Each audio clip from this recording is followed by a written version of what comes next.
The mother of Cape Town student Marumo Selane is speaking out following the alleged assault of her son by a Lions rugby player, Bronson Mills. The 22-year-old appeared in court last week after handing himself over to police in connection with the incident, which allegedly took place at a house gathering in the early hours of Monday, the 27th of October. Marumo detailed a harrowing account of what happened that night, claiming Mills became aggressive, dragged him outside and assaulted him repeatedly.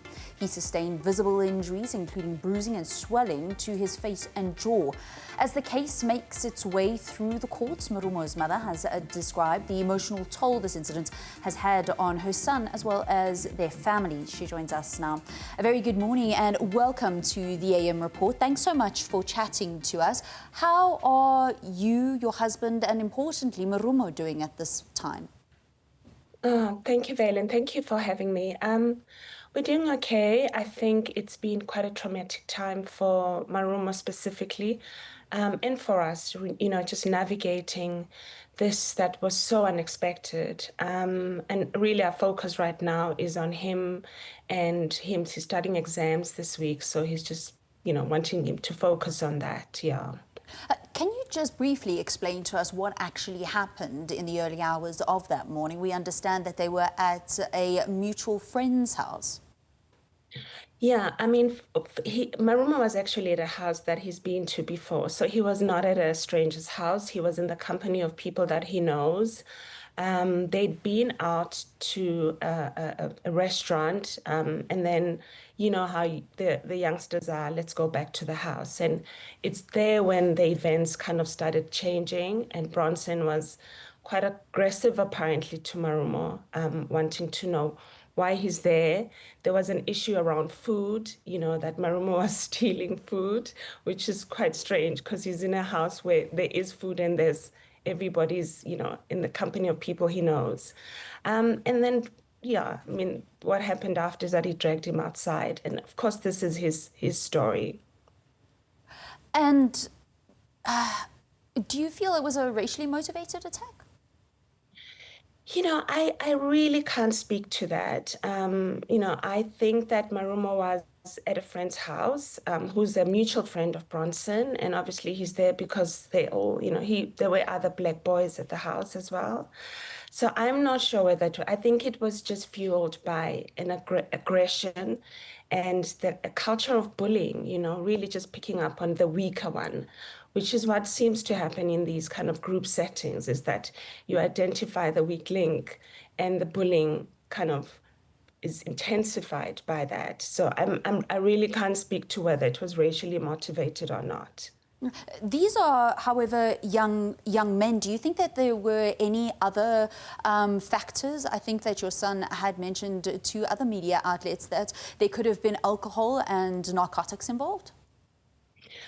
Yeah, I mean, that's what he says. Again, it's the story that for him, it was just like there was just such a change in the behavior of Bronson. I mean, that's what he actually maintains. So perhaps, yeah. And the other children at the house, did any of them try to stop this attack from actually happening? They all claim that they didn't see anything. They all claim that they didn't see anything. And, I think it speaks again to the culture of silence in these settings where you are not supposed to snitch, which is quite sad, really, because, when violence is there and someone is harmed, and you are among friends, you think someone, I mean, what's really even sadder is that none of the mutual friend hasn't even contacted Marumo to say, I'm sorry, bro.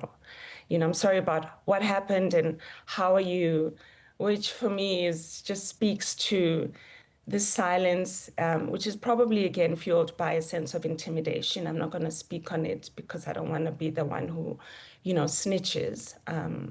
So, yeah, I mean, that's my take on it. And I understand that after your son was pulled outside and beaten up, he was actually locked outside of the house and had to walk around this area trying to look for assistance in the early hours of a Monday morning.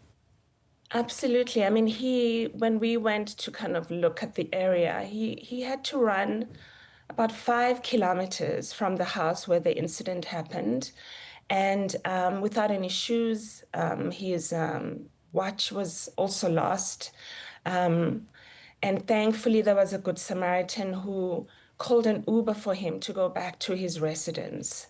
So it really speaks to that. For me, it's like even the boys who were there, and even if they didn't see anything, it's like coming back and say, bros, where's Marumo? Let's go find him. You know, to be left out for dead in the middle of the night around 3 a.m. in the morning, running and hoping someone will help you, you know, which is what happened. Thankfully, somebody did actually call an Uber for him to go back to his residence. Because of this culture of silencing and bullying, is that why you felt it was important to actually talk out on social media? And what has since been the reaction? Oh, it's been incredible. You know, people have been very supportive, and really, what's positive around it is that there are other kids who've been victims of Bronson's violence.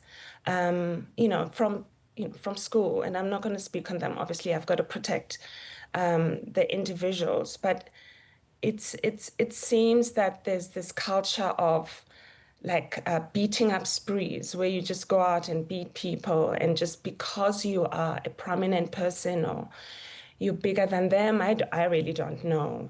The youngsters don't say anything, you know, which for me is the sad part about this, because violence is not acceptable, whether you're a girl or a boy. And I think that it's that kind of toxic masculinity that seems to be incredibly prevalent in schools, you know, where the bullying continues and no one says anything.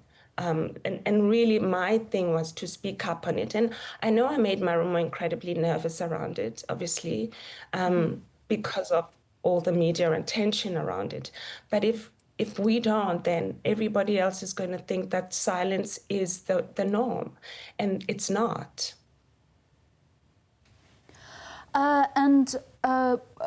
Bongiwe, now that there's been this type of reaction to what has happened, some of the reaction and the comments that I've read is people actually speaking about the game of rugby, and the game of rugby kind of helping to instill this culture. Although rugby has given our country so much, do you think it is a problem with the game of rugby?